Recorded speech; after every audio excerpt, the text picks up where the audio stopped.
Hello everyone, welcome to your channel career ladder.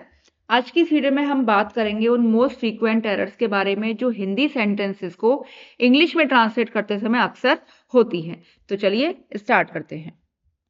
The first one error जो common error है, word order errors, यानी misplacing subject, verb and object. यानी जब English में translate कर देते हैं तो सब्जेक्ट, वर्ब एंड ऑब्जेक्ट इनको जो है मिसप्लेस कर देते हैं। मतलब वर्ब जो क्यों होती है हिंदी में, जिसको हम हिंदी में क्रिया कहते हैं, वो सेंटेंस के एंड में आती है मोस्टली। और इंग्लिश में क्या होता है, जो वर्ब होती है हमें उसको पहले रखना पड़ता है जस्ट सब्जेक्ट के बाद में।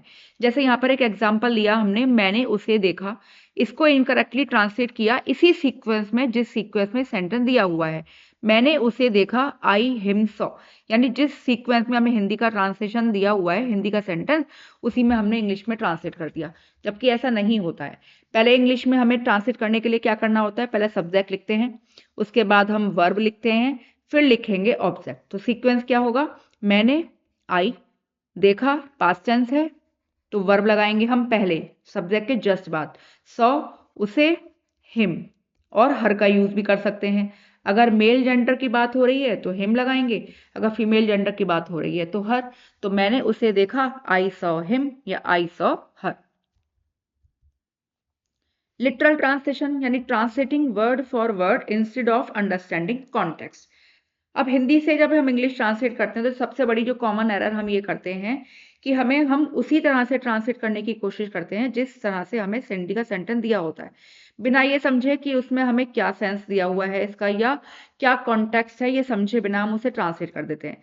फॉर एग्जाम्पल, मुझे भूख लगी है, हमने इसको ट्रांसलेट किया जो इनकरेक्ट है, to me hunger has happened.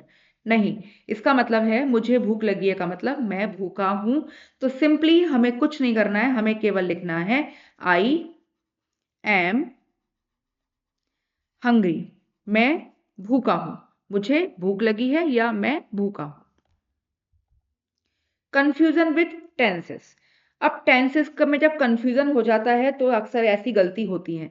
देखिए, mixing past and present perfect tense, ये भी एक कॉमन मिस्टेक है। पास्ट इंडेफिनिट या सिंपल पास्ट को और प्रेजेंट परफेक्ट को हम अक्सर कंफ्यूज हो जाते हैं। देखिए, पास्ट इंडेफिनिट का मतलब क्या है कि जो काम है, जो भी काम हुआ है वो अभी पास्ट में होके चुका है, ठीक है। और प्रेजेंट परफेक्ट का मतलब भी यही है कि काम अभी रिसेंटली हुआ है। जैसे मैंने खाना खा लिया है। अगर ये सेंटेंस केवल इतना होता, मैंने खाना खा लिया, तो ये सेंटेंस बनता सिंपल पास्ट में, जैसे कि हमने इसको ट्रांसलेट कर दिया, इनकरेक्टली ट्रांसलेट कर दिया, आई एट फूड। ठीक है, वर्ब की सेकंड फॉर्म लगती है आई एट फूड। लेकिन यहाँ पर क्या है, मैंने खाना खा लिया है, यानी खाना बिल्कुल अभी खाकर खत्म हुआ है। तो इस तरह के सेंटेंस बनते हैं प्रेजेंट परफेक्ट टेंस में। और प्रेजेंट परफेक्ट टेंस में क्या रूल है, हैज, हैव एंड वर्ब की थर्ड फॉर्म। मैंने, आई, और आई को हम कंसीडर करते हैं प्लूरल सब्जेक्ट में, इसलिए हम यहाँ लगाएंगे हैव एंड वर्ब की थर्ड फॉर्म, यानी ईट की थर्ड फॉर्म ईटन, और खाना खा लिया है, I have eaten food. Translating idioms directly, misinterpreting idiomatic expressions. देखिए, ईडियम्स क्या होते हैं, ईडियम्स होते हैं किसी एक अच्छी सीधी सीधी बात को बड़े एक्सप्रेसिव तरीके से, बड़े इंप्रेसिव तरीके से जब हम कहते हैं तो उसको ईडियम की तरह से हम कहा जाता है। तो ईडियम्स का मतलब ये नहीं होता कि जैसे उसका सिर घूम गया, एग्जाम्पल है हिज हेड स्पन। नहीं, उसका सिर घूम गया का मतलब ये नहीं है कि उसका हेड ही स्पन हो गया। उसका सिर घूम गया का मतलब है कि वह कंफ्यूज हो गया। यानी यहाँ पे इसकी करेक्ट ट्रांसलेशन होगी he got confuse. Past tense में है इसलिए हमने लिखा यहाँ पर गॉट। ही गॉट कंफ्यूज, यानी कंफ्यूज होना, गेट कंफ्यूज, और ये पास्ट टेंस में बनेगा तो ही गॉट कंफ्यूज। उसका सिर घूम गया, he got confuse. Gender confusion, mixing up pronouns he और शी। देखिए, ही और शी दोनों का ही मतलब क्या होता है हिंदी में, वह। अब ही होता है मेल जेंडर के लिए और शी होता है फीमेल जेंडर के लिए। तो अक्सर ये कंफ्यूजन हो जाता है इन प्रोनाउंस के लिए। जैसे वह आ रही है, अब वह आ रही है किसके लिए यूज हुआ है, फीमेल के लिए। तो हमने यहाँ पर लिखा है जो इनकरेक्ट है, ही इज कमिंग। नहीं, करेक्ट ट्रांसलेशन होगी इसकी शी इज कमिंग, क्योंकि वह आ रही है, हम फीमेल की बात कर रहे हैं, इसलिए ये होगा she is coming. preposition misuse, incorrectly using in on, to, etcetera. अब प्रेपोजिशन का जो टॉपिक होता है ना, एक्चुअली में बहुत बड़ा टॉपिक है और बहुत सारी प्रेपोजिशन होती हैं, तो अक्सर इनमें कंफ्यूजन जो है नॉर्मली हो जाता है कि हमें कौन सी प्रेपोजिशन कहाँ लगानी है, नहीं पता होता। जैसे वह दिल्ली गया, ही वेंट इन दिल्ली, जो कि एक गलत है। इनका यूज यहाँ पर नहीं होगा। He went to Delhi, correct sentence होगा ही वेंट टू दिल्ली। देखिए वेंट जो है गो की सेकंड फॉर्म है, और गो और गो की सेकंड फॉर्म या थर्ड फॉर्म के बाद हमेशा टू का यूज होता है, इनका नहीं। He went to Delhi is a correct sentence. Misuse of articles, omitting और मिसप्लेसिंग ए, एन और द। देखिए आर्टिकल्स होते हैं तीन, ए, एन और द, और अक्सर हम इन्हीं को ऑमिट कर देते हैं या मिसप्लेस कर देते हैं। और सबसे पहले हमें समझना जरूरी है कि आर्टिकल यूज कैसे होते हैं। देखिए ए और ए एन ये दोनों का यूज होता है सिंगुलर चीज के लिए, लेकिन एन का यूज वहां होता है जब वॉवल से पहले, और वॉवल होते हैं हमारे ए, ई, आई, ओ, यू। जब कोई स्पेलिंग वॉवल से स्टार्ट होती है या उस वर्ड का जो प्रोनाउंसिएशन है हिंदी के वॉवल्स के हिसाब से होता है, तो ए एन का यूज करते हैं, नहीं तो ए का यूज करते हैं। अब द का यूज कहाँ होता है? द का यूज होता है वहां जब कोई चीज प्लूरल में दी हुई होती है या हम किसी पर्टिकुलर चीज के बारे में बात करते हैं।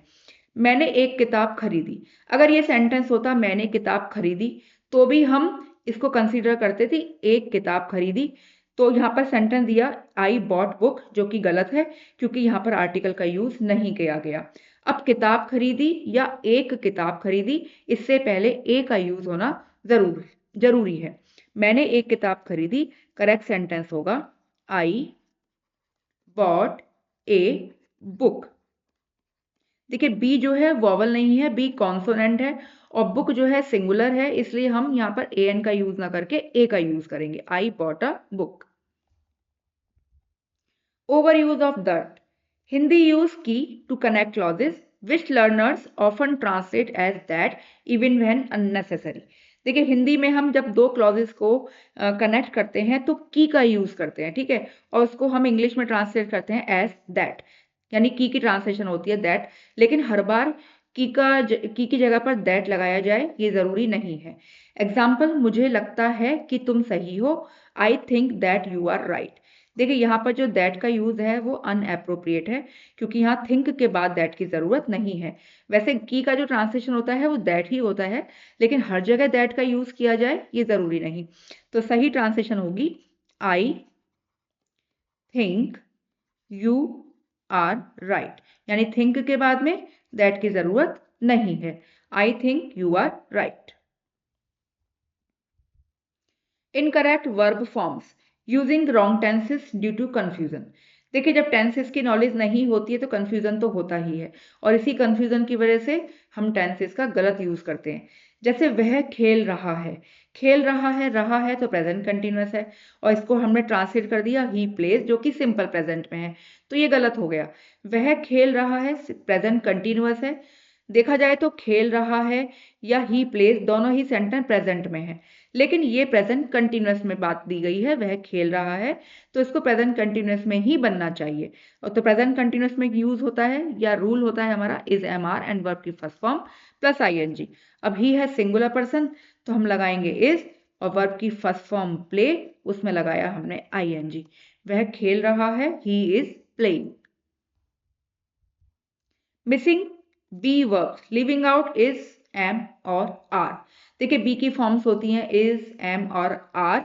वाज वर्ब भी बी की फॉर्म्स होती हैं, लेकिन कभी कभी क्या होता है हम इनके बारे में ध्यान ही नहीं देते और इनको छोड़ देते हैं, जो कि एक बहुत कॉमन मिस्टेक है और बहुत बड़ी मिस्टेक है।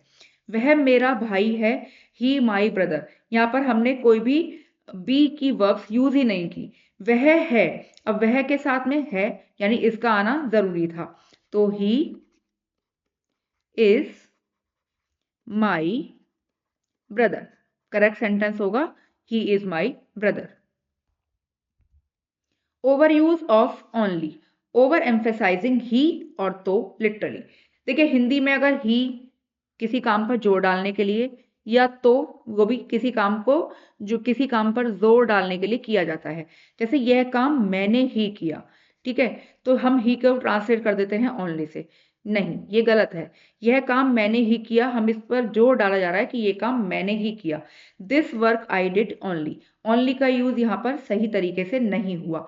तो इस सेंटेंस को हम किस तरह से ट्रांसलेट करेंगे, और इसका सीक्वेंस भी इस सेंटेंस का गलत है। पहले जो सब्जेक्ट लगाएंगे हम मैंने, आई, किया वर्ब लगाएंगे, डिड क्या किया, यह काम, दिस वर्क। दोबारा ही लिख देते हैं सेंटेंस को।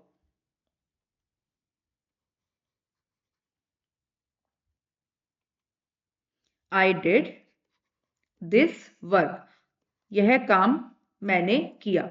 मैंने ही किया यानी मैंने खुद किया। यहां पर आई के साथ लगाइए माई सेल्फ। यह काम मैंने ही किया, करेक्ट सेंटेंस होता है I did this work my self. तो आई थिंक आपकी आज की वीडियो आपके लिए बहुत यूजफुल रही होगी। तो अगर आपको पसंद आई है तो हमें कमेंट करके जरूर बताइए। तो मिलते हैं आपसे नेक्स्ट वीडियो में, तब तक के लिए बाय बाय।